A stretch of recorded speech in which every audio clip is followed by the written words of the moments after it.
नमस्कार. ठरलं तर मग मालिकेचा आजचा भाग तुम्ही पाहताय आणि आजचा भाग खरंच खूप छान दाखवलाय. आता सायलीला जे काही प्रश्न पडतायत, तिला ती लहान मुलगी का दिसतीये? कोण आहे ती? आता तिच्या या सगळ्या प्रश्नांची उत्तरं शोधण्यासाठी तिने देवाला साकडं घातलंय आणि देवसुद्धा तिच्या मदतीला धावून आलाय. त्यामुळे आजचा भाग पाहायला मज्जा येणार आहे. चला तर मग आजच्या भागाला सुरुवात करूयात. तर सायली आणि अर्जुन आता त्या मंदिरापर्यंत पोहोचलेले असतात. तर सायली त्या मंदिराबद्दलच्या एक एक आठवणी आता अर्जुनला सांगत असते. ती सांगते की इथे या झाडाखाली एक आजी बसायची. तिच्याकडे तिखट मीठ लावलेले पेरू भेटायचे आणि पूजेचं सामान देखील असायचं. आणि तेवढ्यातच एक आजी खरंच काठी टेकत टेकत तिच्या नातवासोबत तिथे येते आणि बरोबर त्या झाडाखाली सायलीने जिथे दाखवलेलं असतं अर्जुनला, त्याच दिशेने त्या झाडाखालच्या सावलीमध्ये ती आता चटई वगैरे टाकून तिचं सगळं दुकान वगैरे मांडून बसते. आता खरं तर अर्जुन हे पाहून आश्चर्यचकितच होतो. तर अर्जुन विचारतो की तुला कसं माहीत बरं? तू ओळखतेस का त्या मावशींना? पण आता सायली गप्प असते आणि तेवढ्यातच ती पुढे सांगते की बघा, इकडे ना एक पप्पू काका म्हणून कुल्फीवाला असायचा. खूप छान कुल्फी मिळते ड्रायफ्रुट्सवाली त्यांच्याकडे. अशी कुल्फी ना मी जगात कुठेच पाहिलेली नाहीये. आणि काय आश्चर्य, तेवढ्यातच एक कुल्फीवाला खरंच त्याची कुल्फीची गाडी घेऊन तिथे येतो. आता हे पाहून अर्जुन अजूनच आश्चर्यचकित होतो आणि बोलतो की बायको, अगं तू इथे आली आहेस का बरं कधी आधी? नाही म्हणजे तुला एवढं कसं माहीत बरं या मंदिराबद्दल, त्या कुल्फीवाल्याबद्दल, त्या मावशींबद्दल वगैरे? तू आली आहेस का याआधी? आता खरं तर सायली कधीही इथे आलेली नसते. त्यावर सायली बोलते की नाही हो, मी इथे नाही आले. त्यावर अर्जुन बोलतो की इथे येताना आपला मॅप जेव्हा बंद पडला ना, तेव्हा तूच रस्ता दाखवत मला इथे घेऊन आलीस. खरं सांग बरं, तू आली आहेस का इथे आधी? त्यावर सायली बोलते की अहो नाही, मी खरंच सांगतेय, मी इथे आधी कधीही आलेली नाहीये.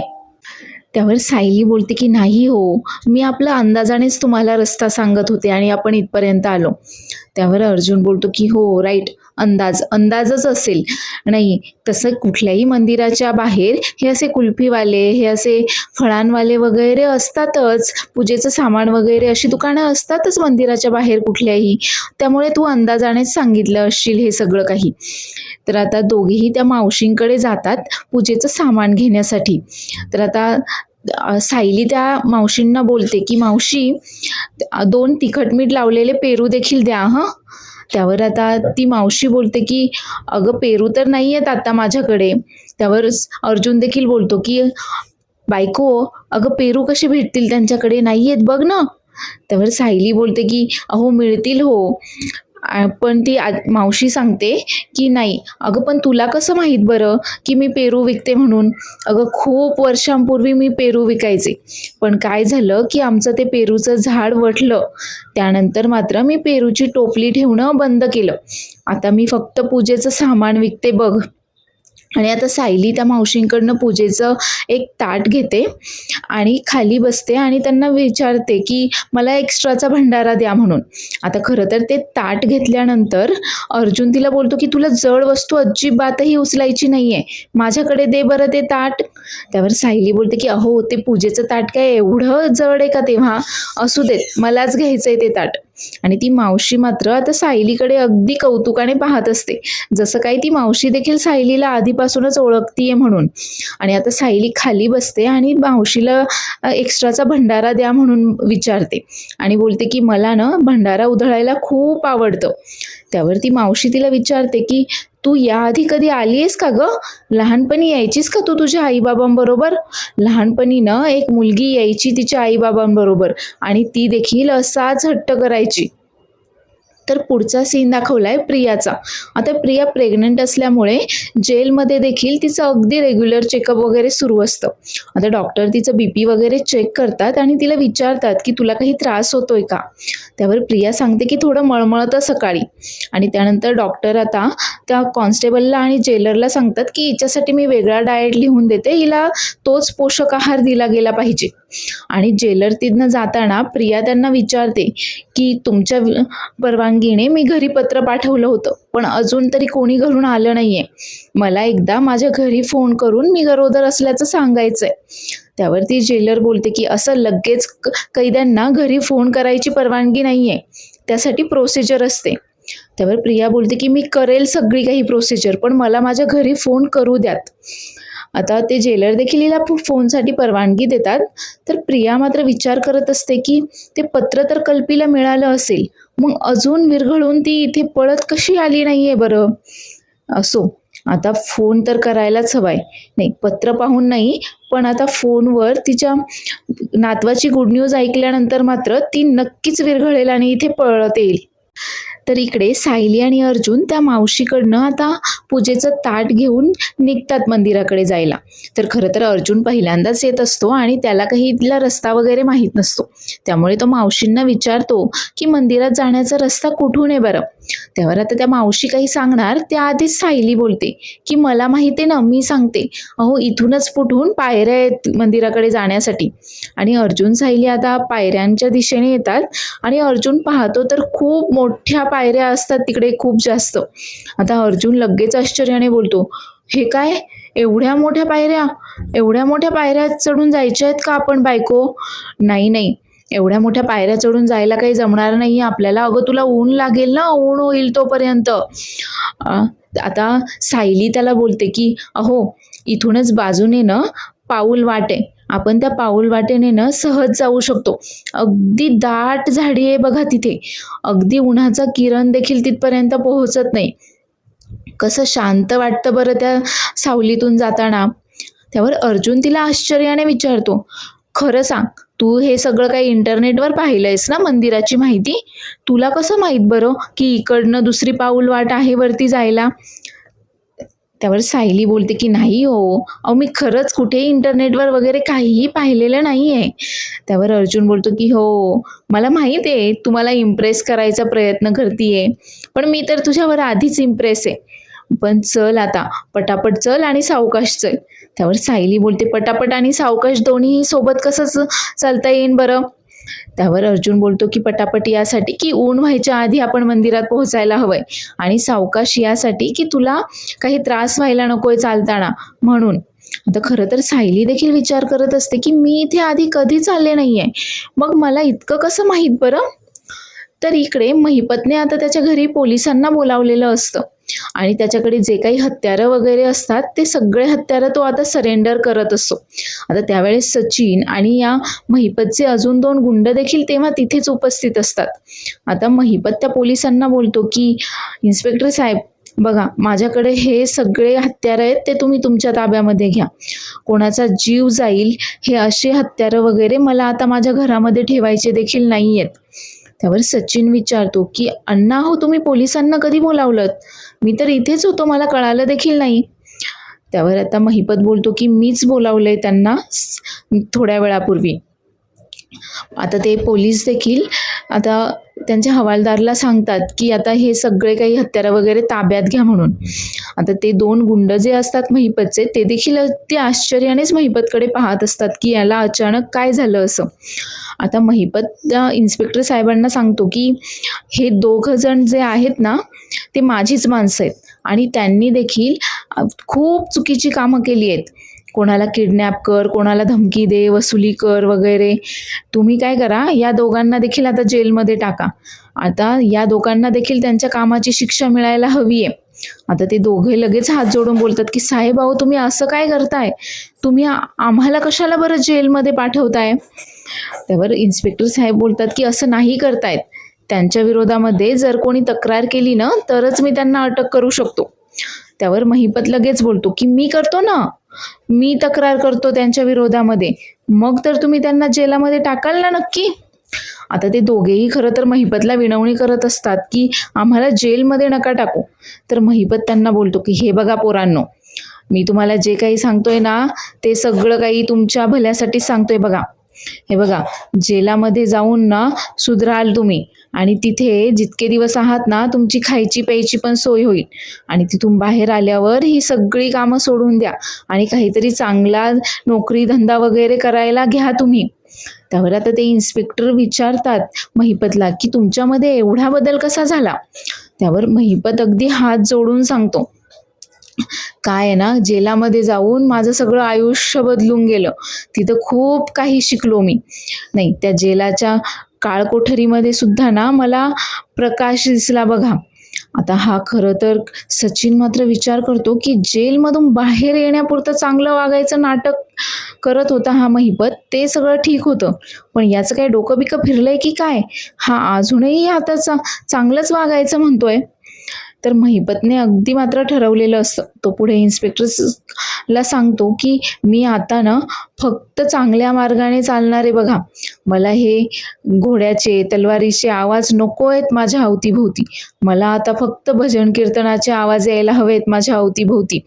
असं तो अगदी हात जोडून सांगत असतो.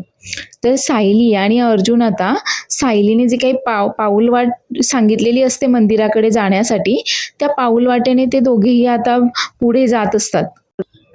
आता चालता चालता सायली आठवणी सांगत असते तिथल्या, की इथे ना आधी खूप दाट झाडी होती.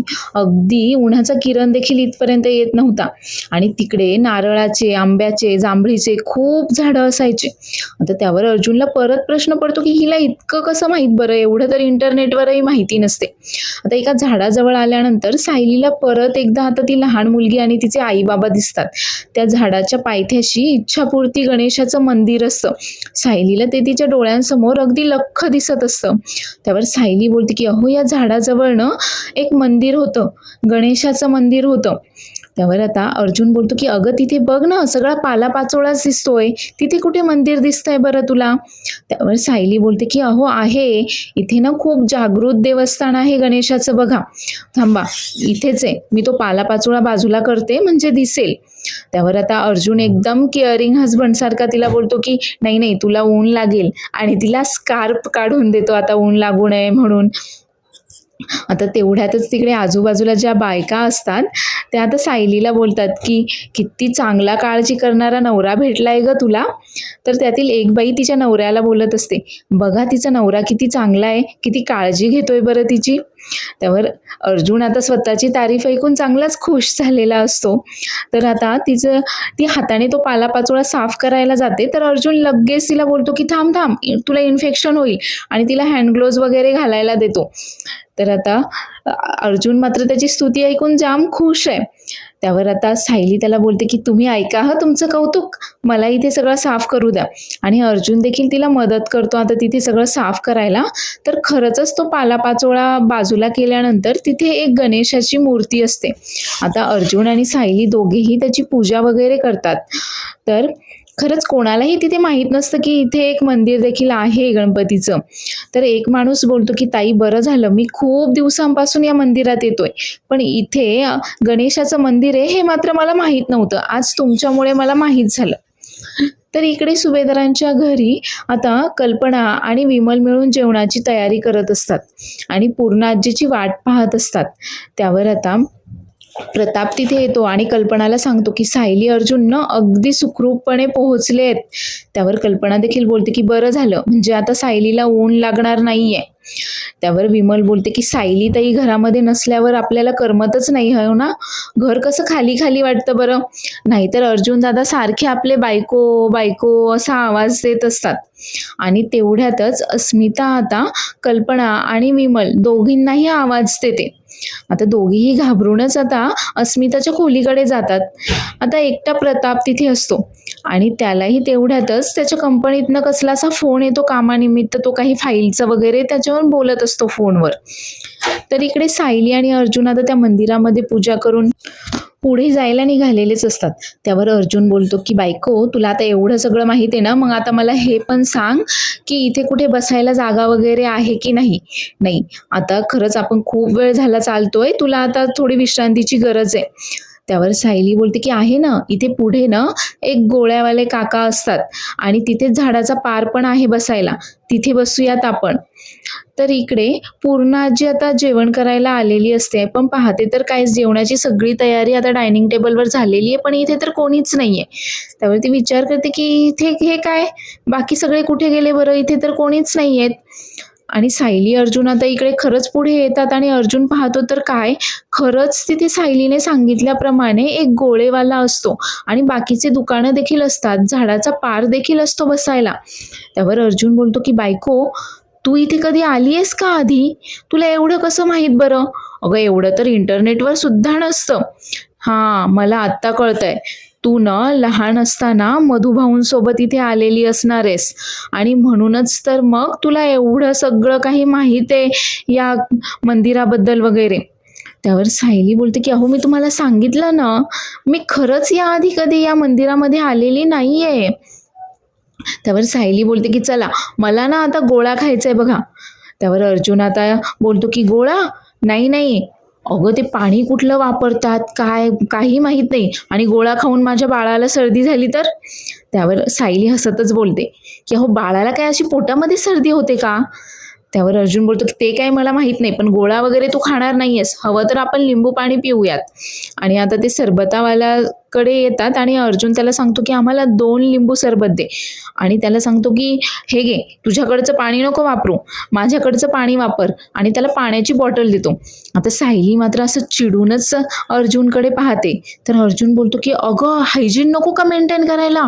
ते कसलं पाणी आणतात कसलं नाही आपल्याला काय माहिती बरं? तर इकडे जेलमध्ये आता सगळी काही प्रोसिजर कंप्लीट झाली आहे आणि आता प्रियाला फायनली घरी फोन करायची परवानगी मिळाली आहे. तर प्रियाने खरं तर 2 नंबर दिलेले असतात, त्यातील एक अश्विनचा आणि एक कल्पनाचा असतो. तर ते कॉन्स्टेबल तिला विचारतात की नक्की कोणाला फोन करायचा आहे, तर ती सांगते की मला माझ्या सासूबाईंना फोन करायचा आहे, नवऱ्याला नाही बोलायचं मला काही. आणि तिला आता ते कॉन्स्टेबल फोन वगैरे लावून देतात घरी. तर इकडे घरी आता खरं तर कल्पना तिथे नसते आणि तिने कल्पनाच्या फोनवर फोन केलेला असतो. आता कल्पनाच्या फोनवर रिंग वाजते. तर पूर्ण आजी पाहते आणि कल्पनाला आवाज देते, कल्पना अगं तुझ्या फोनवर फोन येतोय बघ. तर इकडे अर्जुनने त्या सरबतवाल्याला आता कामाला लावलंय, त्याला स्वतःकडचं पाणी दिलंय आणि त्याला सांगत असतो की तो ती लिंबू वगैरे धुवून घे, चाकू वगैरे किती खराब आहे तुझं, सगळं धुवून घे वगैरे. त्यावर आता सायली खरं तर त्याला ओरडतेच. तर सायली त्या सरबतवाल्याला विचारते की इथे आधी कोणी काका असायचे का? त्यावर तो माणूस सांगतो की हो, माझे वडील असायचे, ते कोरोनामध्ये गेले, तेव्हापासून ही गाडी मीच चालवतो. त्यावर आता सायली देखील विचार करत असते की मी तर इथे कधीच नाही आले, मग मला एवढं कसं माहीत बरं या मंदिराबद्दल? त्यावर अर्जुनही विचारतो की बायको अगं तुला एवढं कसं माहीत बरं? अगं हे काय तुला इंटरनेटवर थोडी ना सापडलं असणार आहे. हां, कदाचित मम्माने सांगितलं असणार आहे तुला हे सगळं काही, आता कळतंय मला. पण सायली मात्र विचार करत असते की हे कसं शक्य आहे बरं? मला एवढ्या सगळ्या गोष्टी कशा तंतोतंत आठवतायत? तर इकडे कल्पनाचा फोन वाजल्यावर पूर्णा आजी पाहते की अननोन नंबरने फोन आहे आणि ती कल्पनाला सांगते की अगं अननोन नंबरचा फोन आहे, कोणाचाही माहीत नाही. त्यावर कल्पना तिकडून आवाज देऊन सांगते की मी आता बाळाला घेतलंय, तुम्ही पहा तेवढं कोण आहे फोनवर. आणि आता पूर्णा आजी फोन उचलते आणि हॅलो बोलते. तर तिकडे पूर्णा आजीचा आवाज ऐकून प्रिया मात्र जाम खुश होते आणि ती बोलते की चला, देव तर माझ्याच बाजूने दिसतोय. नाही, म्हातारीने फोन उचललाय, ही तर कल्पीच्या आधी विरघळेल. चला आता हिलाच सांगते. आणि प्रिया लगेच आता तिला इमोशनली ब्लॅकमेल करायचा प्रयत्न सुरू करते, तिचं नाटक नेहमीप्रमाणे. आणि बोलते की पूर्णा आजी, अगं मी बोलतीये, तुझी प्रिया, तुझी तन्वी. अगं मला माहित आहे की मी खूप चुका केल्या आहेत, मी खोटी तन्वी बनवून तुम्हाला सगळ्यांना फसवलंय. पण सायलीने जेव्हा मला लाथा घालून घरातून बाहेर काढलं ना, तेव्हा माझ्या सगळी चूक लक्षात आली आहे बघ. आता मी खरंच सुधारली आहे आणि मला ना तुला खूप महत्त्वाची काहीतरी गोष्ट सांगायची आहे. पण आता प्रियाच्या तोंडून हे एवढं ऐकल्यानंतर पूर्णा आजी पुढे काहीही बोलत नाही आणि तिला आता एकदम चक्कर वगैरे येते आणि पूर्णा आजी मात्र तिच्या हातातून तो फोन खाली पडतो आणि तिथे सोफ्यावर चक्कर येऊन पडलेली असते. तर प्रिया मात्र पुढे बोलतच असते की पूर्णा आजी, अगं मला तुला खूप महत्त्वाचं सांगायचं आहे, मी प्रेग्नेंट आहे अगं, मी अश्विनच्या बाळाची आई होणार आहे. तू प्लीज अर्जुनला सांग ना मला इथून बाहेर काढायला. मला माहीत आहे की तू तुझ्या पतवंडाला आणि नातसुनेला लवकरच इथून बाहेर काढून नेशील म्हणून. काढशील ना मग तू मला इथून बाहेर, सोडवशील ना गं तू मला? आता ही खरं तर पूर्णा आजीला ब्लॅकमेल करायचा प्रयत्न करते, पण पूर्णा आजीने मात्र तिचं सगळं काही बोलणं अर्धवटच ऐकलंय. आणि आता प्रिया विचार करत असते की पूर्ण आजीने हे सगळं काही ऐकलं तर असेल ना, आणि ती फोनवर विचारते, अगं तू ऐकतेस ना? पण तेवढ्यातच आता प्रियाचा फोनवर बोलायचा टाइम संपलेला असतो. त्यामुळे ते कॉन्स्टेबल येतात आणि प्रियाला बोलतात की बस फोन ठेव आता. तुला फक्त 3 मिनिटच बोलायची परवानगी भेटलेली होती. तुझा टाइम आता संपलेला आहे. आणि आता नाईलाजाने प्रियाला फोन ठेवावा लागतो. तर प्रिया मात्र विचार करत असते की म्हातारीने ऐकलं तर असेल ना सगळं? ऐकलं नसेल तर? नाही, नाही, तिने हे सगळं काही ऐकायलाच हवंय. आणि आता पूर्ण आजी इकडे बेशुद्ध पडलेली आहे. तर तेवढ्यातच प्रताप देखील आता फोनवर बोलत बोलतच आता तिथे येतो. आता तो कुठल्याशा त्याच्या ऑफिसच्या कामानिमित्त फोनवर बोलत असतो. तर विमल आणि कल्पना देखील आता अस्मिताच्या खोलीमधनं हॉलमध्ये आलेले असतात आणि सगळेजण समोर पाहतात तर काय, पूर्ण आजी समोर चक्कर येऊन पडली आहे. त्यामुळे आता सगळेजण खूप जास्त शॉक होतात. तर इकडे मंदिरामध्ये सायली आणि अर्जुन आता पोहोचलेले असतात आणि ते दोघेही आता देवाचं दर्शन घेत असतात. तर अर्जुन त्याच्या बाळासाठी आणि त्याच्या बाळाच्या आईच्या हेल्थसाठी आता देवाकडे प्रार्थना करत असतो.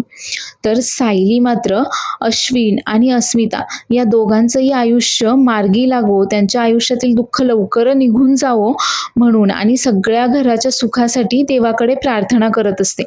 पण तेवढ्यातच आता अर्जुनचा फोन वाजतो. त्यामुळे फोनवर बोलण्यासाठी तो आता थोडा बाजूला जातो. तर सायली मात्र तिथेच आता देवाला नमस्कार करत असते आणि तिला परत एकदा त्या लहान मुलीचे भास व्हायला लागतात. एक लहान मुलगी आणि तिच्यासोबत तिचे आई बाबा देखील आता जय मल्हार बोलत आता ते भंडारा वगैरे ते तिथे उधळताना तिच्या डोळ्यासमोर तिला आता ते स्पष्टपणे दिसत असतं. पण ते पाठमोरे असल्यामुळे तिला त्यांचे चेहरे वगैरे काही स्पष्ट दिसत नाहीयेत. आणि तेवढ्यातच सायलीचा देखील फोन वाजतो. त्यामुळे ती देखील आता फोनवर बोलण्यासाठी थोडं बाजूला येते. तर खरं तर प्रतिमाने तिला फोन केलेला असतो आणि प्रतिमा तिला विचारते, सायली, अगं तुला नाही का मी त्या गर्भसंस्कारांच्या पुस्तकांबद्दल सांगितलं होतं, ते पुस्तक मला मिळालंय बरं का, तू घरीच आहेस का? मी येते तुला ते पुस्तक देण्यासाठी. त्यावर सायली बोलते की नाही प्रतिमा आत्या, आम्ही ना देवाच्या दर्शनासाठी इकडे आलोय मंदिरामध्ये. त्यावर आता प्रतिमा बोलते की अगं बरं झालं कल्पनाला हे सुचलं, नाहीतर मी सुचवणारच होते. त्यावर आता सायली देखील तिला बोलते की इथे मंदिर खूप छान आहे वगैरे. त्यावर प्रतिमा तिला सांगते की अगं हो, ते मंदिर ना खरंच खूप छान आहे. तन्वी जेव्हा लहान होती ना तेव्हा आम्ही तिघेही कायम त्या मंदिरामध्ये जायचो बघ. तिच्यासाठी ना ते मंदिर म्हणजे अगदी पिकनिकच असायचं. ती हट्टच करायची नेहमी तिथे जाण्याचा. त्यामुळे आम्ही नेहमी नेहमी तिला घेऊन तिथे जायचो आणि तिथे गेल्यानंतर ती इतकी मनसोक्तपणे बागडायची ना की विचारूच नकोस. त्यावर सायली विचारते की काय, म्हणजे हे मंदिर तन्वीच्या ओळखीचं आहे का? त्यावर प्रतिमा सांगते की अगं हो, तिचा तसा हट्टच असायचा आणि तिला तिथे गेल्यानंतर भंडारा वगैरे उधळायला खूप आवडायचं बघ. बरं झालं तुम्ही त्या मंदिरामध्ये गेलात. आता फोन ठेवते सायली आणि सायली मात्र विचार करत असते की हे मंदिर तर तन्वीच्या ओळखीचं आहे. मी कधीही या मंदिरामध्ये आले नाहीये, तरी देखील मला या मंदिरामधल्या सगळ्या गोष्टी अशा ओळखीच्या का वाटतायत? मी खूप दिवसांपासून या मंदिरामध्ये येते असं मला का वाटतंय बरं? आणि सायली आता फोन ठेवते आणि परत एकदा देवाच्या दर्शनासाठी तिथे येते आणि हात जोडते. आणि खरं तर ती देवाला साकडं घालत असते की मला हे सगळे प्रश्न का पडतायत? ती लहान मुलगी मला दिसतीये, ती नक्की कोण आहे? आणि ती मलाच का दिसतीये? मला असे भास का होत आहेत? हे सगळं काही सायली आता देवाला साकडं घालत असते आणि देवाला सांगते की आता तूच मला काहीतरी मार्ग दाखव. तूच मला काहीतरी संकेत दे की ज्यावरून, किंवा कोणाला तरी पाठव की ज्यावरून मला या सगळ्या प्रश्नांची उत्तरं मिळतील. आणि देव देखील सायलीचं हे साकडं ऐकून आता सायलीच्या मदतीसाठी लगेच धावून येतो. तर तिथे एक बाबा येतात आणि ते बाबा आता देवाचं नाव घेत देवाच्या नावाचा जय जयकार करतच आता ते बाबा तिथे येतात आणि ते आता बरोबर सायली समोर येऊन उभे राहतात आणि बोलतात की मुली, तुझ्या मनामध्ये जे काही प्रश्न पडलेत ना त्याची उत्तरं तुलाच शोधावी लागणार आहेत आणि ती लवकरच तुला मिळणार आहेत बघ. सत्य काय आहे हे लवकरच तुझ्या समोर येणार आहे. आता सायली मात्र त्या बाबांकडे आश्चर्याने पाहतच असते. तर ते बाबा तिथनं आता प्रसाद वगैरे घेतात, भंडारा घेतात देवाचा आणि तो सायलीच्या हातामध्ये देतात आणि एवढं बोलून तिथून निघून जातात. आता सायली अगदी निशब्दपणे त्यांच्याकडे चमत्कार झाल्यासारखंच पाहत राहिलेली असते आणि ते बाबा निघून गेल्यानंतर ती परत देवाला नमस्कार करते. तेवढ्यातच आता अर्जुन देखील त्याचं फोनवर बोलणं संपवून तिथे येतो, नमस्कार करतो आणि सायलीला बोलतो की बायको, अगदी निवांत तुझ्या मनासारखं दर्शन झालं ना देवाचं. पण खरं तर सायलीचं अर्जुनकडे लक्षच नाहीये त्याच्या बोलण्याकडे. ती मात्र त्या बाबांबद्दल, त्या छोट्या मुलीबद्दलच विचार करते अजून देखील. तर पुढील भागामध्ये आपण पाहणार आहोत की सायली आणि अर्जुन आता परत जायला निघालेले असतात. तर अर्जुन तिला विचारतो की बायको, तुला एवढं सगळं मंदिराबद्दल कसं माहीत बरं? तू कधी आलेलीस या मंदिरात? त्यावर सायली आता विचार करत असते की मी तर कधीच आलेली नाहीये. मग खरंच मलाच कळत नाहीये की मला या मंदिराबद्दल एवढं सगळं काही कसं माहीत झालं असेल बरं. तर इकडे पूर्ण आजी आता चक्कर येऊन पडलेली असते आणि डॉक्टर जेव्हा तिला तपासायला येतात तेव्हा शुद्धीवर आल्यानंतर देखील ती पहिल्यांदा तन्वीबद्दलच विचारते. त्यावर आता सगळेच जण एकमेकांकडे पाहत असतात. आता तिच्या सायकॅट्रिस्ट पण तिथे असतात आणि सायलीला दाखवत त्या बोलतात की हे काय, तुमची लाडकी तन्वी इथे आहे. त्यावर पूर्ण आजी बोलते की लाडकी तर आहे पण ही सायली आहे, तन्वी नाही. तन्वी कुठे आहे बरं? तर इकडे जेलमध्ये ही खोटी तन्वी म्हणजेच प्रिया मात्र खूप चिडलेली आहे. ते कॉन्स्टेबल तिच्याकडे येतात आणि तिला बोलतात की एक तरी जण फिरकलं का तुझ्या घरून तुझ्याकडे, त्यांना सुद्धा तुझं मूल नको आहे. तर प्रिया आता विचार करते, आता असं काहीतरी करायला हवंय ना की सगळे सुभेदारच आता माझ्याकडे पळत येतील. तर आता प्रिया पुढे काय प्लॅन करणार आहे हे पाहण्यासाठी आपल्याला उद्याचा एपिसोड पाहावा लागेल. आणि आजचा एपिसोड आवडला असल्यास चॅनेलला लाईक, शेअर आणि सबस्क्राईब करायला विसरू नका. धन्यवाद.